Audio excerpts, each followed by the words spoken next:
Assalamualaikum warahmatullahi wabarakatuh. Perkenalkan, nama saya Putri Jeki, kelas B, NIM saya 190374201035. Baiklah, di sini saya akan sedikit menjelaskan tentang tugas final filsafat ilmu yang terdiri dari 3 soal. Yang pertama yaitu apa pengertian ilmu dan pengetahuan, dan apa pula perbedaan antara ilmu dan pengetahuan. Yang kedua, apa perbedaan antara manusia dan hewan, dan yang ketiga yaitu apa pengertian dari berpikir. Nah, saya di sini langsung akan menjawab yang pertanyaan kedua, yaitu perbedaan antara hewan dan manusia. Perbedaan antara hewan dan manusia yang sangat menonjol yaitu hanya kepada ini.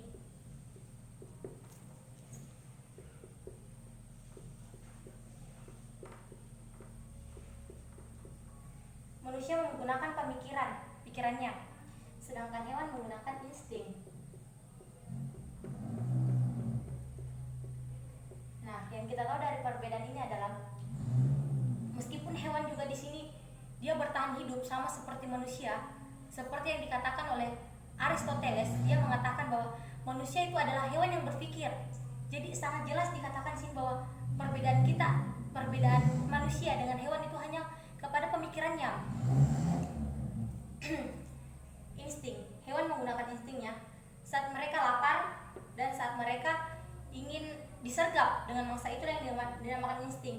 Jadi banyak orang yang salah paham mengatakan bahwa hewan itu juga berpikir, kan dia mengetahui apa yang mereka makan, apa yang tidak bisa mereka makan. Sebenarnya itu bukan pemikiran, itu hanyalah insting, suatu pemikiran jangka pendek yang tidak berkembang. Dia sifatnya itu abstrak, dia tidak berkembang. Sedangkan pemikiran yang dimiliki manusia itu adalah tidak terbatas.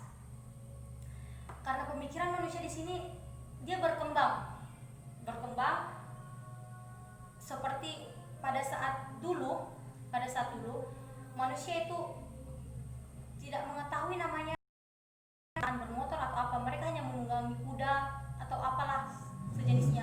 Tapi karena manusia mempunyai pemikiran, jadi pemikirannya berkembang hingga adalah pada zaman sekarang seperti kendaraan, motor, mobil, dan sebagainya.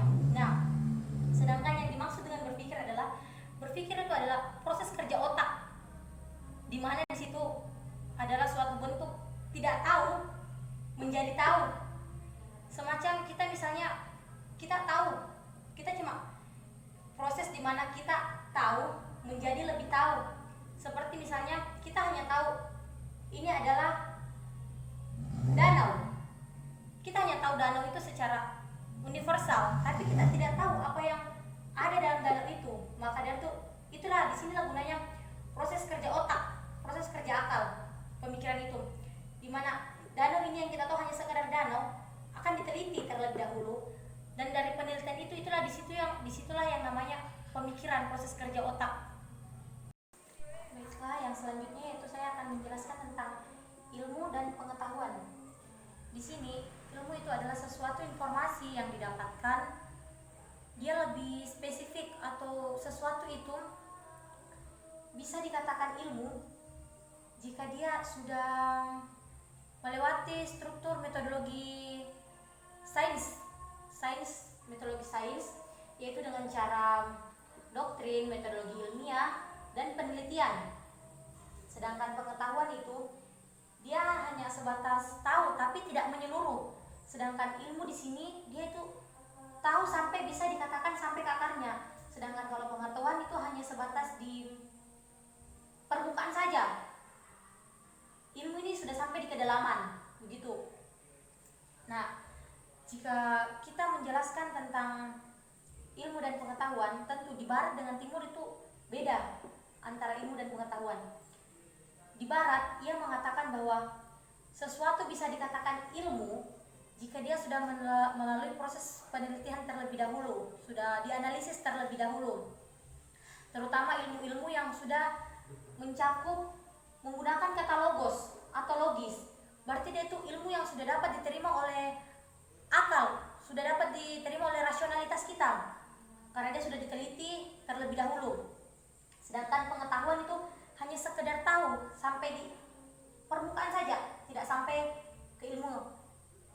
begitu. Sedangkan di timur dia mengatakan bahwa ilmu dan pengetahuan itu tidak ada perbedaannya, sama, karena ilmu itu lahir dari pengetahuan.